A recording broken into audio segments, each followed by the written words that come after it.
Shawarma nachos. Spicy, sir? Apo.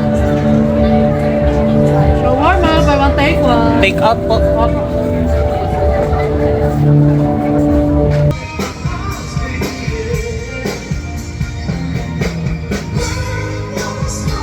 Binalot ko na lang guys yung ano. Binalot ko dahil parang paulan na. Baka kasi lumakas to. Hindi ko natatapusin to. Masarap pa naman makinig ng mga music ng live band habang kumakain. Kaso parang umaulan. Parang tumulo. Parang tumilamsik. Tumulo. Ano ba? Parang hindi naman siya. Parang umambon pala. Sorry. Tapos ikwento pala ako. Kasi nga Father's Day pala ngayon. As per narinig ko doon sa sinigaw ng live band. Nag-greeting sila ng Happy Father's Day. So, may kwento ako pagdating. Wait lang. Hello.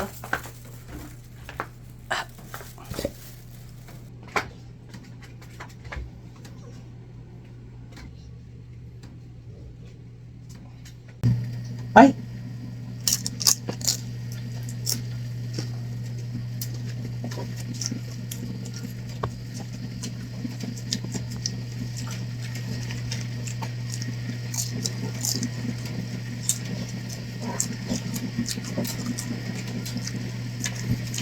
Kwento pala ako guys.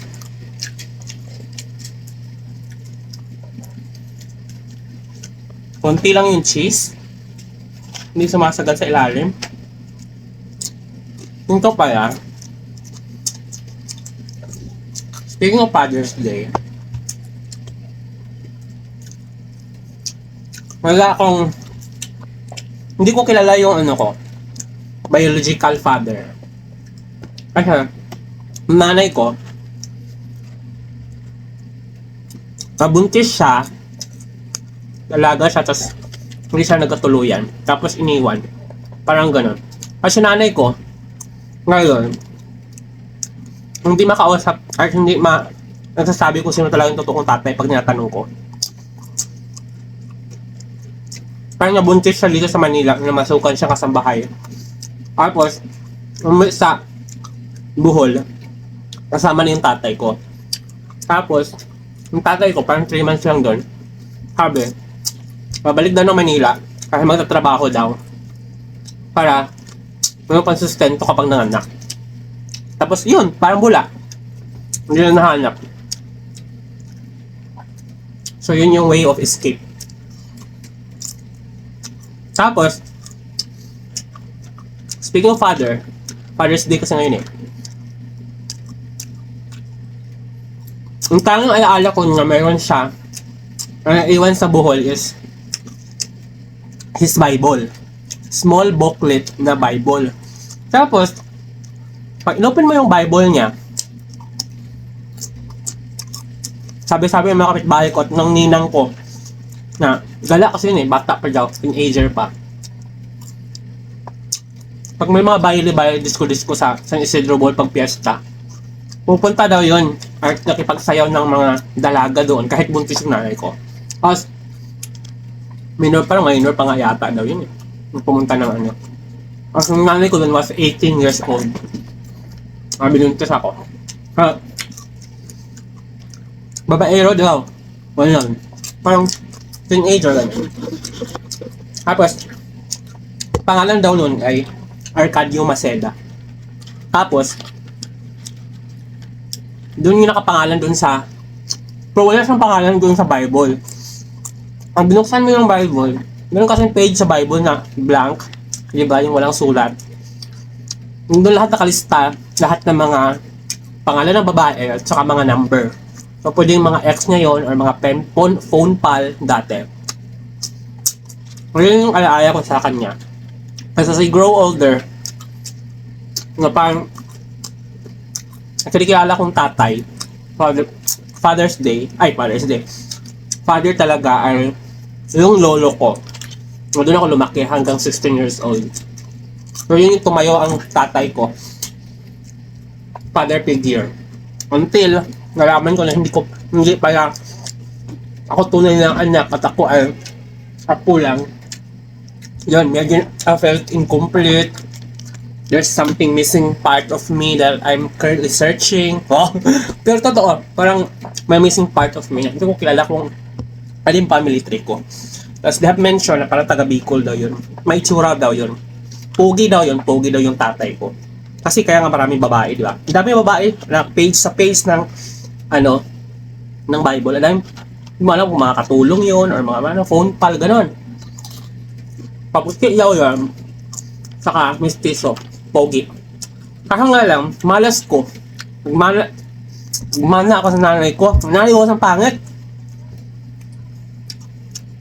Ganitong ganito, sura. Nakti yung gilagay ng nanay ko. Saka maitim. Kaya ganitong kulay. Nabi ko. Kasi may mga rumor daw. Sabi ng mga ninang ko at saka ng mga kapitbahay ko dun na nung high school kasi ako, tatanong-tanong na ako. Nakunta nila, parang sabi daw yung tatay ko na siya naman, hindi naman daw siya nagtanim, bakit siya yung aani. Parang hindi niya ako inaangkin na anak. Parang hindi siya sure kung siya pa talagang tatay. Parang gano'n. Gulo. Tapos taga Bicol daw yun. Sa ako sa mga taga Bicol.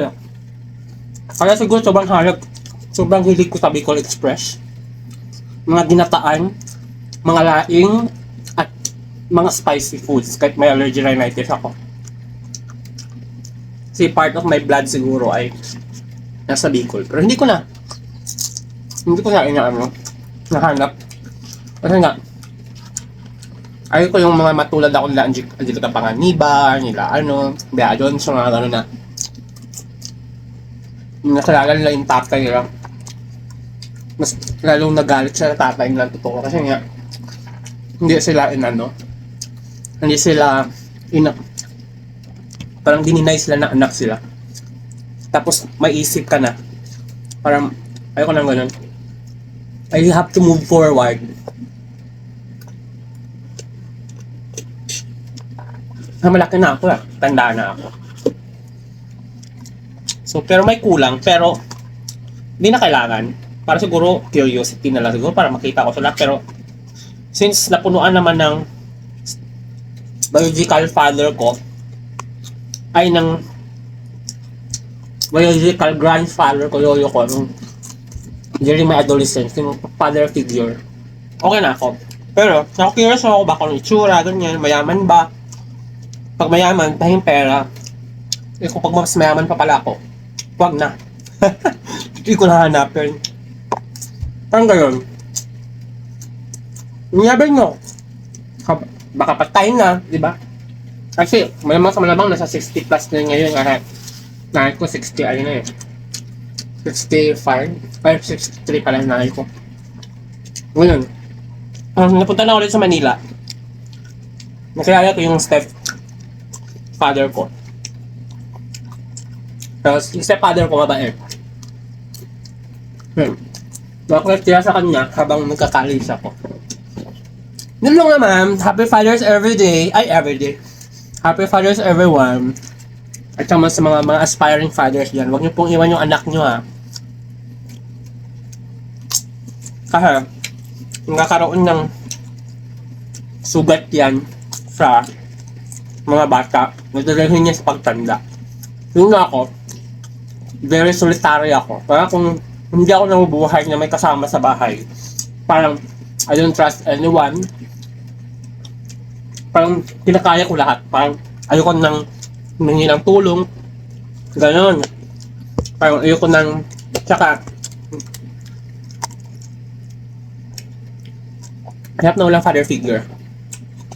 Or there's part of this traumatic because of the missing part when you have learned na may kulang pala sa'yo. Dadala na yun. Para huwag mong iwan yung mga bata. At pag naiwalay ko yung asawa niyo due to valid reason, magko-co-parenting na lang kayo. Pag nung kayaan na pagdating yung panahon na tsaka na lang magkikita-kita kapag patay ka na, tapos nagdaraw yung mga anak mo sa iba. Pag hindi pong ganyan, mahirap sinampal kayo ng karma.